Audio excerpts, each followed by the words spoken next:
So thanks everybody very much for being here.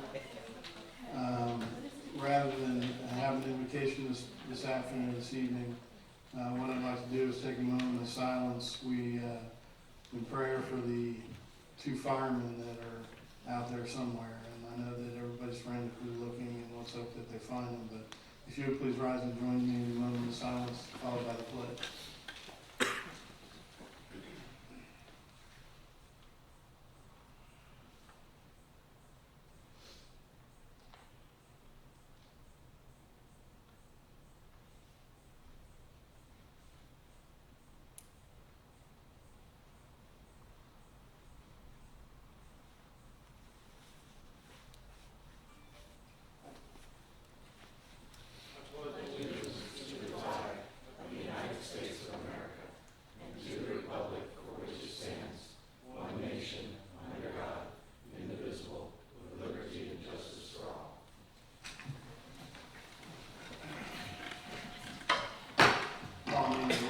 Clerk, can we get a roll call, please?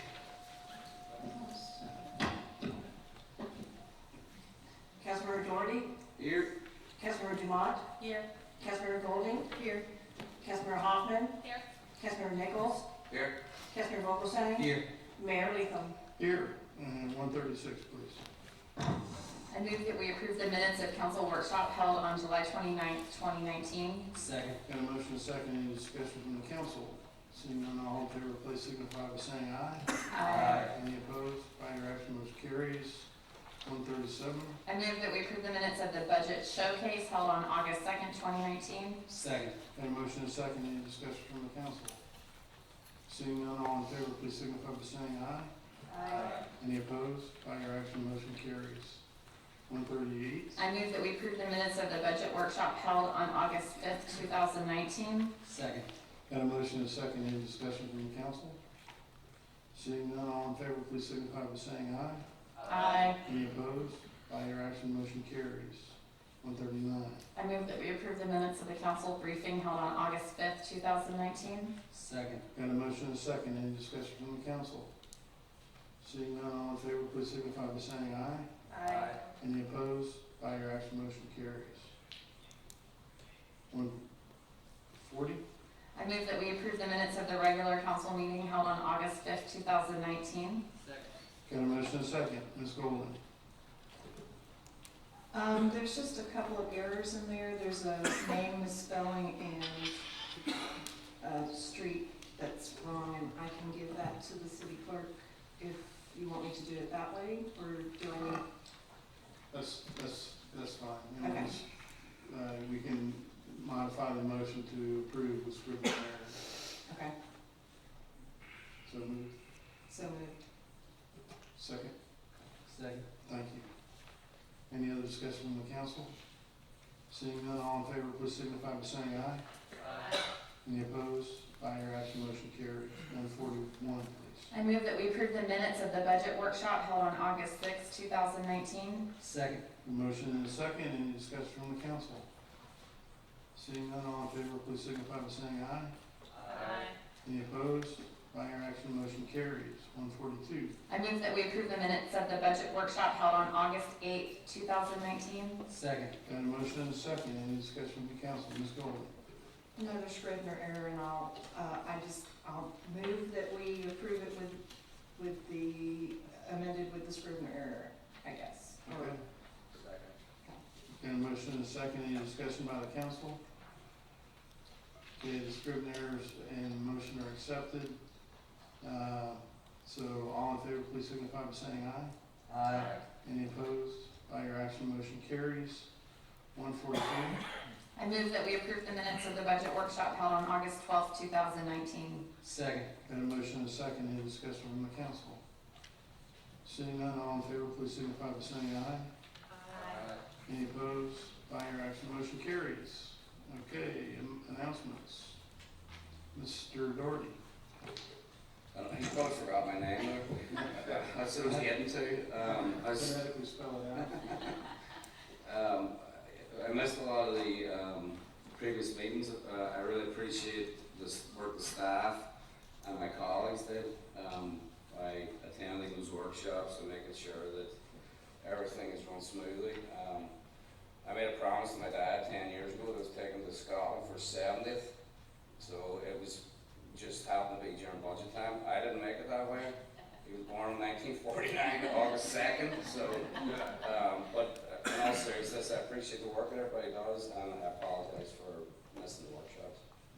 So, thank you. We're glad you're back. Django. Thank you, sir. Ms. Golden? I just want to mention, and I'm sure my colleagues that attended the Florida League of Cities will say something as well, but just wanted to say that it was a really, really great conference, great opportunity to learn a lot, to network, to get a lot of great information, so much so that I'm gonna have to spend a little bit of time pulling everything together, so look out, Mike, because there's some things coming your way. But I do want to just let everybody know that I was honored to be able to represent the city of Jacksonville Beach, and it was just a really, really great experience. Thank you, ma'am. Mr. Nichols? Over the past couple of weeks and since our last meeting, we were talking about the parking garage, and I think there's a real misconception in the community. I think the news, both TV and the newspaper, don't realize that a parking garage and shops and restaurants are not mutually exclusive. And I was hoping going forward we could refer to like this project as something like a mixed use plaza project or something, because we need to handle all of it at once. But I just think that there's I think if you just say, hey, do we want a parking garage, it's most people would say they don't want another parking garage in our downtown. But if it's mixed use, I think that there's substantial people in the community that would want that. Okay, thank you, sir. Anyone else? I too attended the Florida League of Mayors and Florida League of Cities, and I'm on the board of directors for the League of Mayors. And I put up a pretty tough fight. The new president from Sanibel has made water his #1 choice of initiatives for policies this year. And certainly we support that with all the problems in the Everglades and Okeechobee. But we got a 1A, and that's short-term rentals. And he is establishing a subcommittee for short-term rentals and named me the chairman. So we're going to keep working on that and find a way to compromise with the real estate community and everybody else to come out with a good state policy as well. So that's pretty much it. Courtesy of the floor, we've got a few tonight.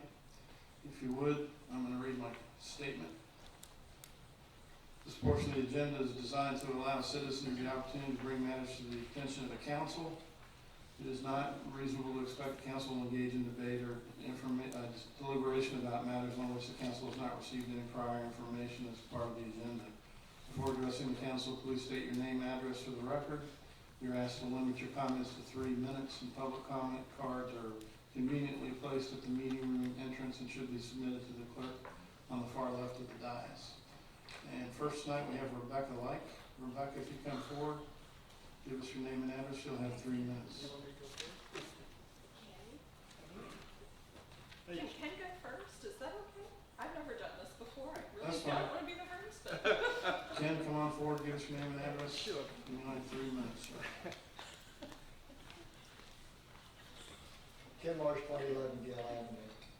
There's some new investments that are happening in Jacks Beach, and whether it's good or bad, only time will tell. But with these changes comes questions, and some of those questions are, we becoming a resort town? What will downtown Jacksonville Beach be in the future? What is the plan? We know the 2007 vision plan includes 2 mixed-use retail and residential developments. It also references parking garage alternatives. What is not in the plan are 4 hotels. Thus, the 2007 vision plan sits on a shelf collecting dust. So what is a vision plan? It is more than just multi-million-dollar infrastructure improvements. It is about rebranding who we are. It is about pulling on the various levers that will transition us from a bar town to a vibrant town of restaurants and shops. Most important, our plan must incorporate achieving a safe downtown environment. In 2013, CRA funded $509,000 for downtown crime prevention. Current budget is $1.2 million. We have doubled our downtown police budget, but yet year to date, we have a staggering 51 felony arrests and 371 misdemeanor arrests. This should cause you, the citizens, and potential investors concerns. A plan must include partnerships with our downtown businesses and how best to maximize our current assets like the amphitheater, the pier, our oceanfront property, so that we can use them as revenue feeders to our local businesses. It's about understanding how the arts, walkability, and open spaces can best be effectively utilized.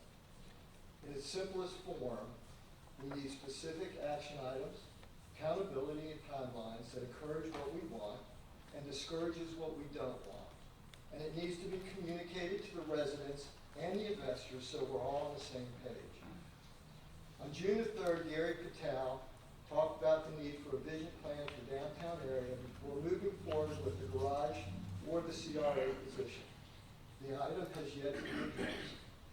He suggested a third party such as the Urban Land Institute getting involved in doing a city-type analysis.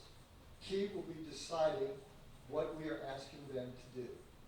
Thus, I want to suggest going one step further, that the council create a small downtown subcommittee team that you approve, containing key citizens, business leaders, police rep, a city employee, and a CRA member.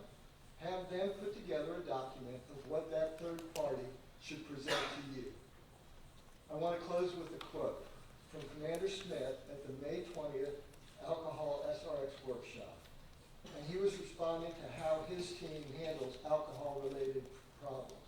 And he said this, and I quote, "As I sit here, I am not sure what kind of downtown we want. And I am probably way over the line here, but I haven't been sure for a while of what we want. And I will make do with whatever you want to happen. You just have to tell me," unquote. We all just want to know, what kind of downtown do you want? So I urge you once again, it's time to move from discussion and move to action. Thank you. Thank you, Ken. Casey Jones. Casey, if you come forward, give us your name and address. You have 3 minutes, sir. All right, my name's Casey Jones. I've been here multiple times, so. Still need your address for the record. Sir? Need your address for the record, please. Okay, can I start my time over? Just go ahead and give us your address. Okay, 125 11th Street, Atlantic Beach. So, Thank you. can I get my time? No, sir, you got 3 minutes. That includes the address.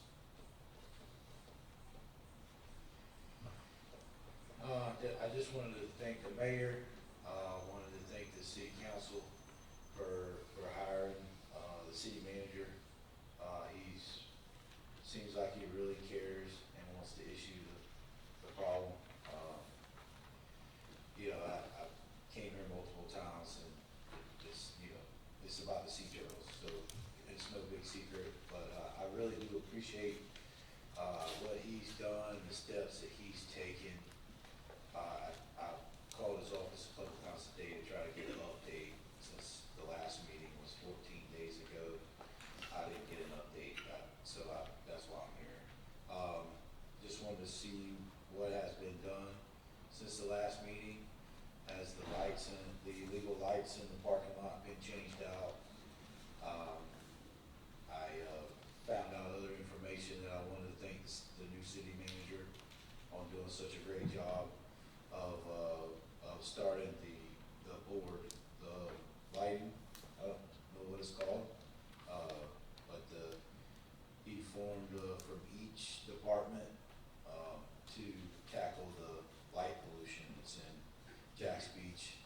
I don't know what the group is called, but that's a huge step into taking care of all the illegal lights, and I'm really excited that y'all have gotten together and took big steps on, so something like Nest 37 never happens again. The season is winding down. Sea turtles are hatching left and right. really excited that, looks like, I can see the light at the end of the tunnel finally. And I'm really proud to, come to y'all and y'all taking them, seem like you're taking them big steps. And of course, it's not happening as quick as I want to. I wanted it to, I didn't want this 37 to happen. It was icing on the cake because you know how many signatures I have on the petition, so I'm not even going to address that. I never really have. So it's really important. A lot of people care about it, as you can tell from a 100K petition. Is just getting 5,000 signatures is a goal, but to get that many, it just shows you how many people care about sea turtles. And you do have the beach in your name, and I appreciate you giving me a couple extra seconds. Thank you, sir. Thank y'all for hiring a great city manager. Thank you, sir. Appreciate it.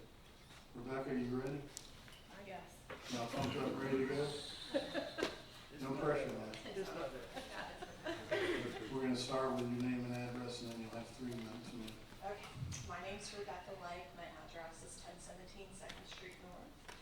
I moved here to the beaches area about 2 years ago, and I specifically chose Jacksonville Beach over Atlantic or Neptune Beach because I wanted to be in a community that's diverse like Jacksonville Beach is, and of course everything's not gonna be pretty and perfect and whatnot, but I wanted that mix, and I think that's a great thing.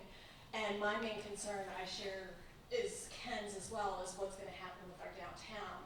And in my mind, I see so much potential of what we could do, and I would love to see something where if we're gonna have these hotels coming in, these people are gonna want activities, they're gonna wanna eat places, and right now we don't have a lot of dining options downtown, and I think there's a great opportunity for us to have lunches with a North Beach fish camp, with something local, just a good mix that maybe the Atlantic Beach Town Center doesn't have, something a little different. I'd love to see something like that happen here.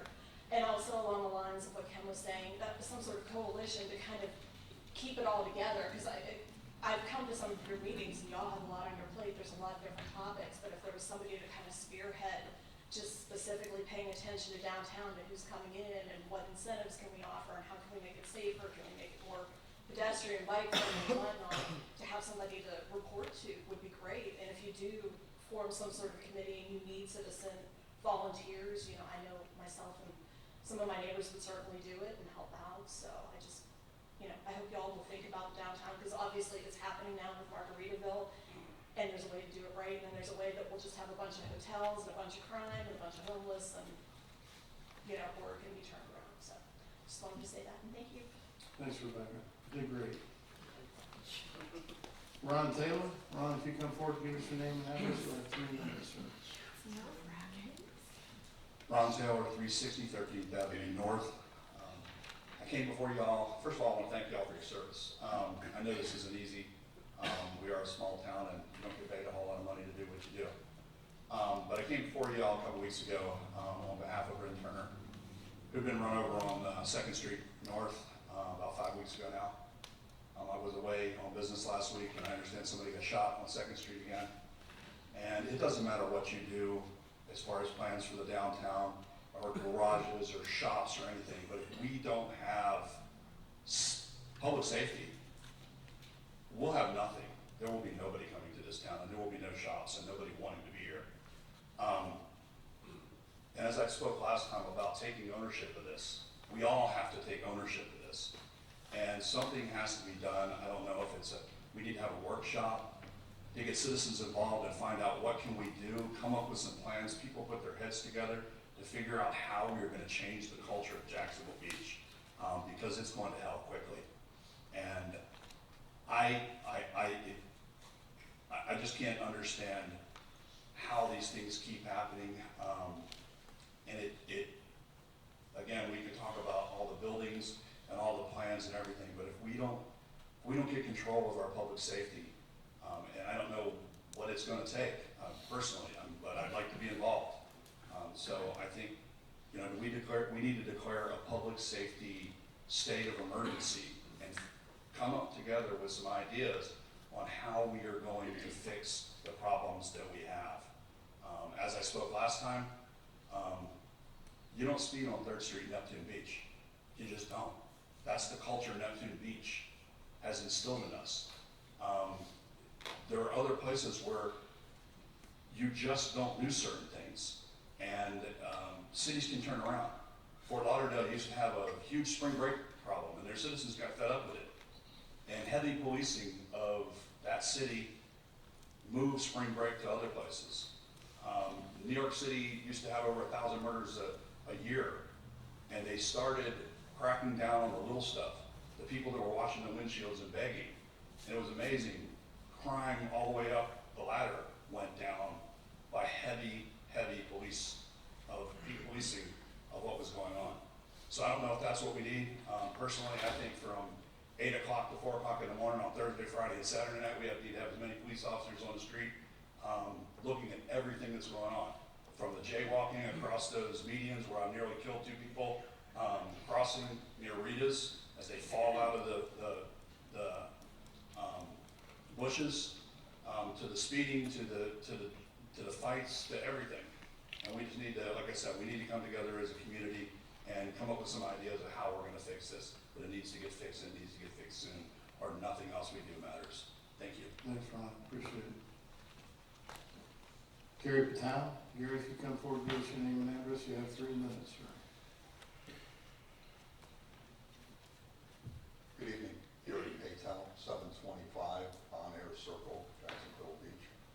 I wanted to take a minute and talk to you about my concerns about planning, well, maybe lack of planning as it relates to our neighborhoods. And I'll use an example. On 10th Street South, there's a new series of industrial buildings that have been built down there, or in the process of being built. If you look at the project board out in front of that project, it talks about 5 minutes from JTV. It talks about the 40 truck bay doors that are located there. And it talks about the easy access for loading and unloading of semi-trailer trucks. Let's think about that for a moment. How are those trucks going to get back there? If they come up 3rd Street and turn on to 10th or 11th Avenue South, number one, there's no signal at that point on 3rd Street. Yet, now they're going down a residential area, 6 blocks of residential buildings. The street width is barely wide enough for 2 cars to pass. And yet, we're going to allow all of this truck traffic down there. If you come down 9th Street, it's the same thing. You're through some residential areas and also barely able to get 2 trucks passing each other on 9th Street because of the width of the pavement. On top of that, the pavement design is really not that for a semi-trailer truck. So we need to think about what we're doing. I mean, we're really impacting the neighborhoods that are down there with the potential amount of semi-trailer trucks that are going to go in there. And yes, this is a project that's already been started, and there probably isn't all that much we can do. But my concern is more the planning aspects, looking ahead and being proactive and trying to get these things identified before they start as projects. So please, we got to protect the neighborhoods, because ultimately that's what we talk about in all of our communications, on our websites and so forth, that this is a friendly neighborhoods, that's what makes up Jacksonville Beach, or the neighborhoods. But the way we're heading right now, it looks like we're tearing them apart. Thank you. Thank you, sir. And our last courtesy speaker, not tied to an agenda, is Alan Leslie. Alan, if you come forward, give us your name and address, you have 3 minutes. Alan Leslie, 2309 Costa Verde Boulevard. Good evening. Thanks for the opportunity to address you. I'm not really an activist, and this is the first time I've been before the city council in a long time. But I wanted to tell you a story about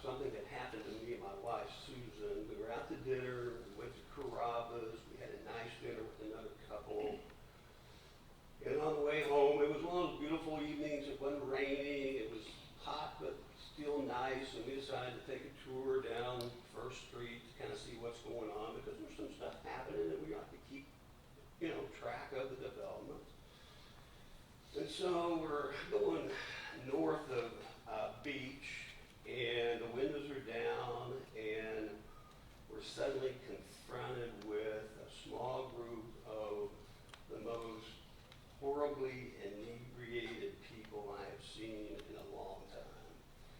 They were yelling and screaming and saying words that I'm glad my grandchildren didn't hear. And, you know, we had to put the windows up, and we looked at each other, and we're just kind of shaking our head because it was YouTube worthy. It was frightening.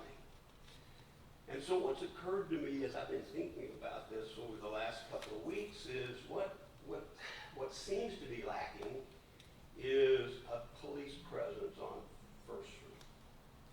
So I don't know how resources are allocated. I don't know who allocates them, who's in charge of allocating them. And I'm not trying to pile on because I know some people have spoke to this same issue tonight, but it is apparent that we need, it seems to me like we've got a better presence on the beach, going up and down the beach in their four-wheel golf carts or whatever those things, ATVs, than we do on the street. And maybe it's because they're in cars and they're not on foot or on segways or bicycles.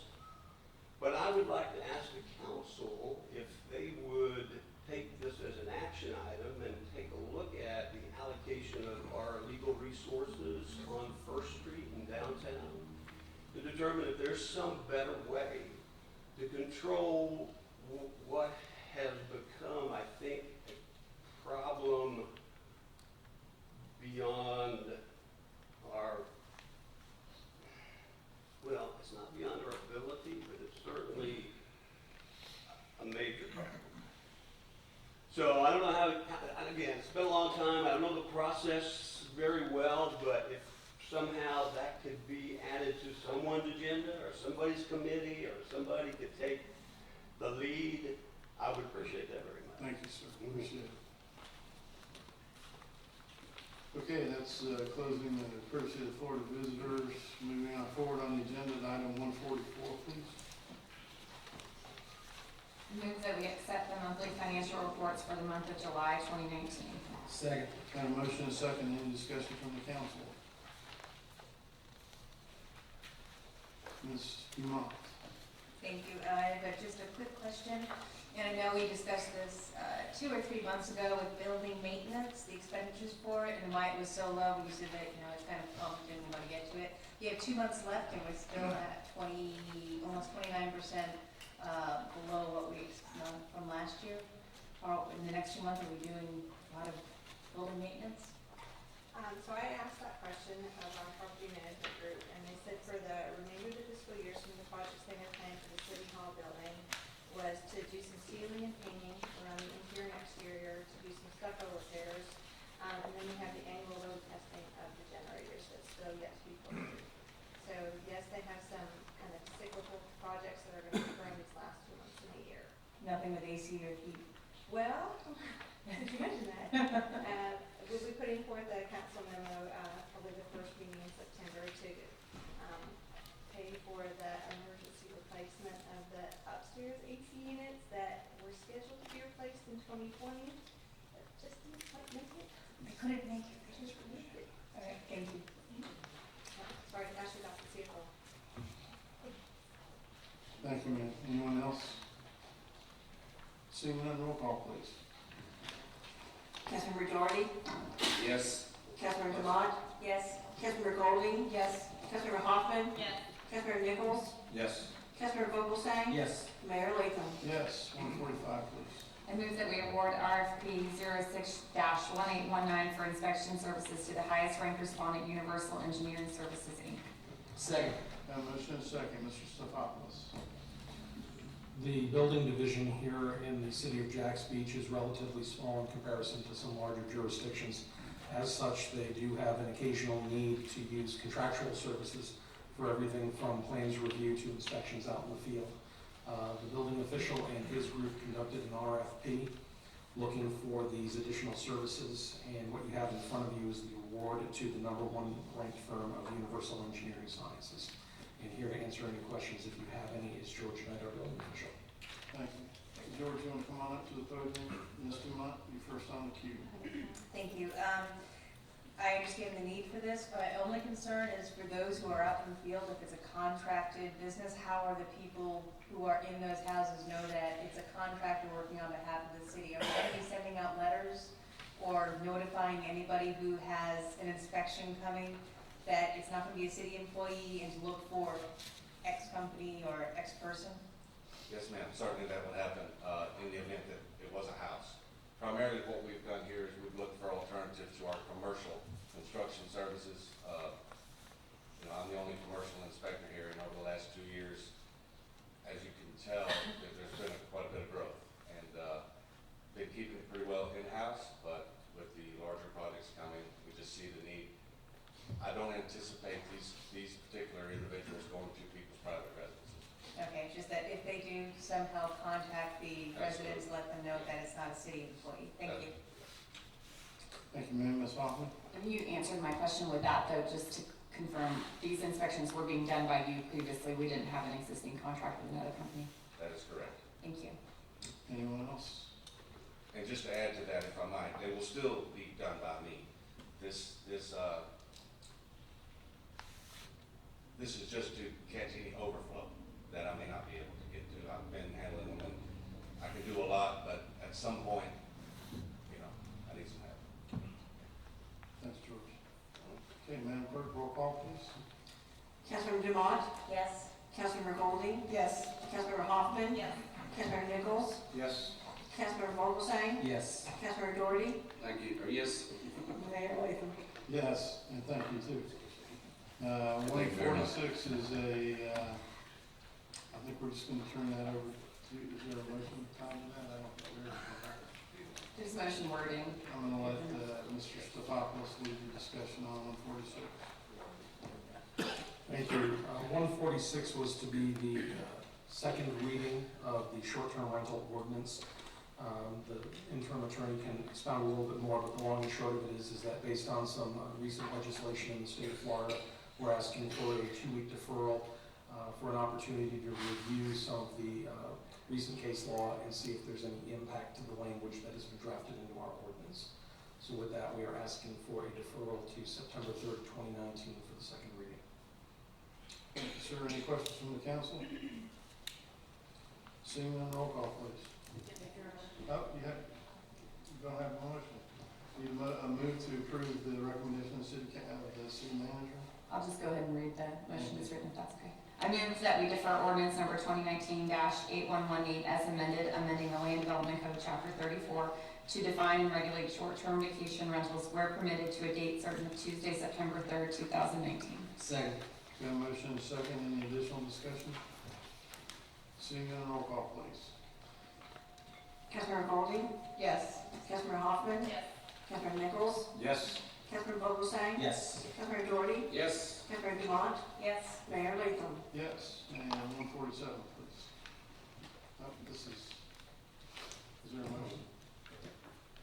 I'll leave this one as well. At the last council meeting, we had an item in front of you asking the council whether or not they wanted to modify the complaint to the Commission on Ethics.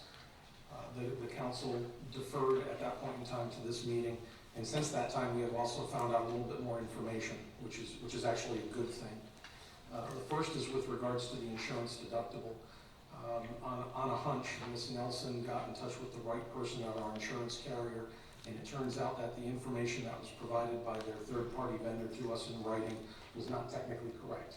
They provided us language that said we had a $25,000 deductible for defense, which we interpreted to mean legal defense. However, in prodding them a little bit further, their definition of a $25,000 deductible was different than how we were interpreting their cover letter. Specifically, that $25,000 deductible was specific to any claims for damages, not necessarily for legal defense. So they actually have provided clarification to us in writing that stipulates we have a zero deductible with regards to legal defense. So with regard to that issue, we wanted to make sure you all understood that with that extra 2-week time, we did a little bit more digging and found out that the initial correspondence we received was incorrect. The legal defense is not an issue at this point in time.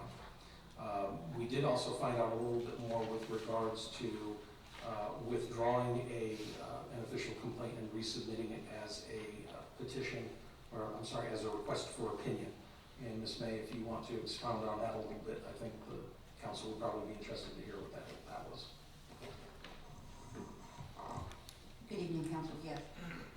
In speaking with the Commission on Ethics, again in regards to this, and clarifying a request for withdrawal, they highlighted and wanted to ensure that this council was aware that we can make a request for withdrawal. It is just that, a request.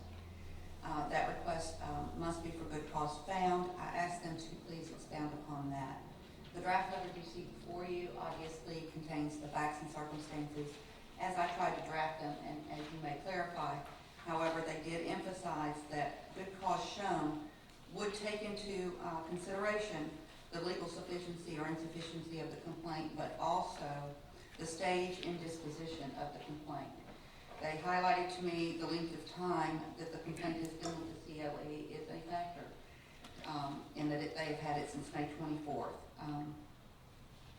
Other complaints that may be surrounded or may be factually similar, and its combination for investigation and whether they have started such investigation are all factors that the Commission on Ethics will have to consider in whether they grant such a request for withdrawal.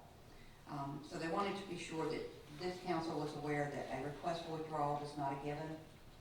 And so where you will see in my memo that we are looking, it would be a bifurcated decision factor. In other words, you would have to make the decision on whether or not this council had it in their discretion to want to request to withdraw. Then if you wanted to submit an opinion, you could do so separately. However, it would be premature probably to do those in the same evening without a decision back from the Commission on Ethics.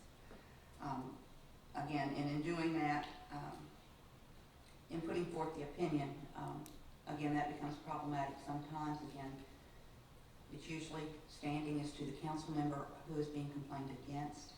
Thus, we would need his acquiescence, as we mentioned at the last meeting. But the decision factor, I think, or for your discussion this evening, is I brought forth some of the factors that we talked about. You asked me to also bring forth the contents of the complaint. And the contents of the complaint are the May 3rd memo. That was what was attached to the complaint. So it is all a matter of public record, and everything that was sent up as the complaint consists of the memo. You asked me to bring back draft potential language for a request for withdrawal and draft potential language for an opinion. As I mentioned, it would be premature of us to do both of those in one evening. I think the first decision factor you would have to make is whether or not you want to consider or to clarify your complaint to the ethics or withdraw it. Thank you, ma'am.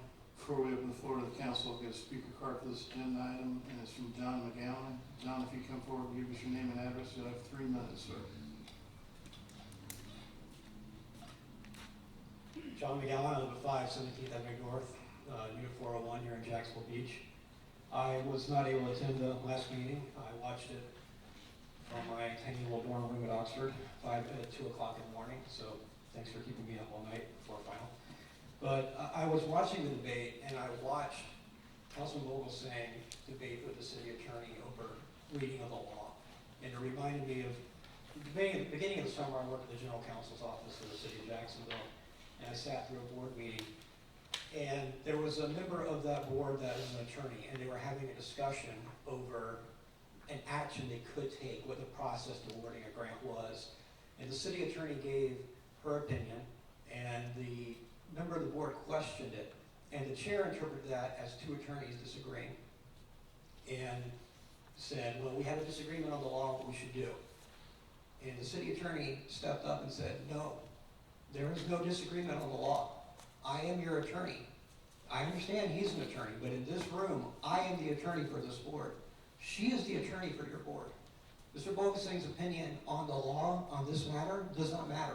He is here as a council member. He holds the same privilege and responsibility as every one of you. She is the one that gets to make those calls, and she doesn't know everything off the top of her head. She walked away and she learned some things, and she came back. You gotta report her that. If you're gonna put the city attorney on the dais, you gotta understand that she's not an endless amount of information. But Mr. Volkesing exerted a lot of influence trying to convince y'all to take that down. I found that highly inappropriate. If this was a criminal case, that would have been a third-degree felony, tampering with a victim. You are the complainant. Not only should he recuse himself from the, you can laugh all you want, but not only is it inappropriate for him to vote on it, not only does he have the responsibility to recuse himself from the vote, he can't be included in the debate. The complaint is against him, and the complaint has already been filed. This is a motion to go back and withdraw that complaint. For him to be involved in the conversation is extremely inappropriate. And if he doesn't recuse himself, if he had any ounce of integrity in him, he'd recuse himself in the conversation. If not, y'all should make him recuse himself. He cannot sit up here and try and influence you. That's exactly what he's accused of doing. He's accused of using his office for personal gain, for going to a city employee and trying to use his influence and his that I'm an attorney thing to get that police officer to drop the charges. And you sat here and you watched it, and you experienced it. And I watched some of y'all waver and not know what to do. Imagine if you were an employee. Imagine if he was your boss and not just someone up here on the dais with you. Think about how that impacted him as you're going through this debate. Thank you. Thank you, sir. Okay, open the floor to the council, Mr. Darden. I just wanted to say I appreciate the first year law student lecture was on law. I remember I was at law school probably 20 years ago, and I wouldn't dare do what he just did. We'll continue with the discussion, but that was inappropriate what McGuire came off with, because with him it's personal against Phil Olsen. That's the background behind this. He's had it out for him for years. So I know you're trying to be that, a high and mighty now, but we know what the logic, your MO is to get him off this council. It's nothing to do with what's right and wrong, so don't give me that. That's all I have to say. Okay, Ms. Dumont. Thank you. So considering that the whole conversation as to whether we should withdraw this or not was based off the $25,000, thinking that we have to pay $25,000. And the reason that we originally said that we wanted to have the complaint rather than the opinion was to make sure that he can clear his name by an outside body. And so I moved that we just let it continue to go through the Florida Ethics Commission on Ethics. I really own the Florida Commission on Ethics.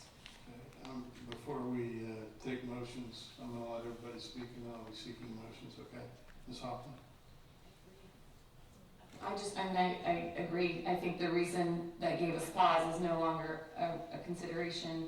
I'd love to know a little more about how that came about, but it's not really an issue at this point. So do we even need a motion? And we set the wheels in motion. It's already going through the process. We haven't asked them to stop the process, so our actions should carry it unless we do something to change it. So to me, I'm comfortable with no motion and just letting the process continue to work without interference.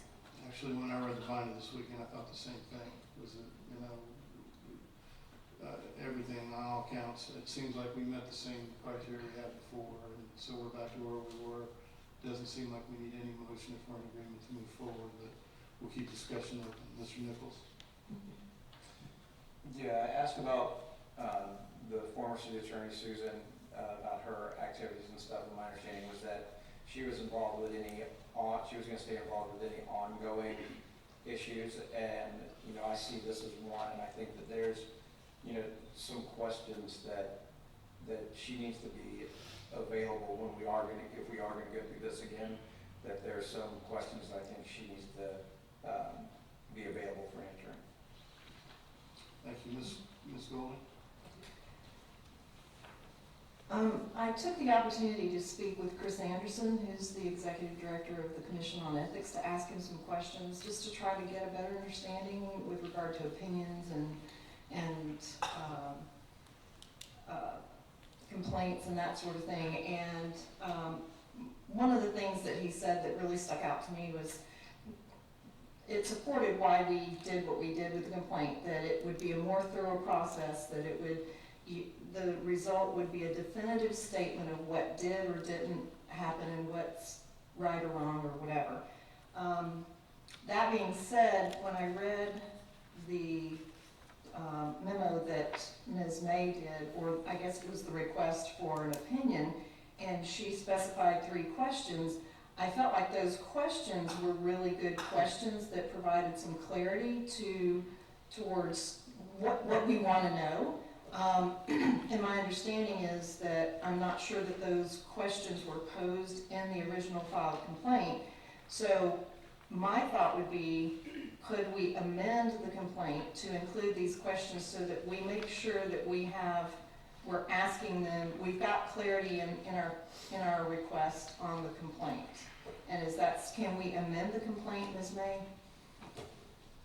I did contact the Commission on Ethics on this question, and it is inferred in Florida rules on Commission on Ethics.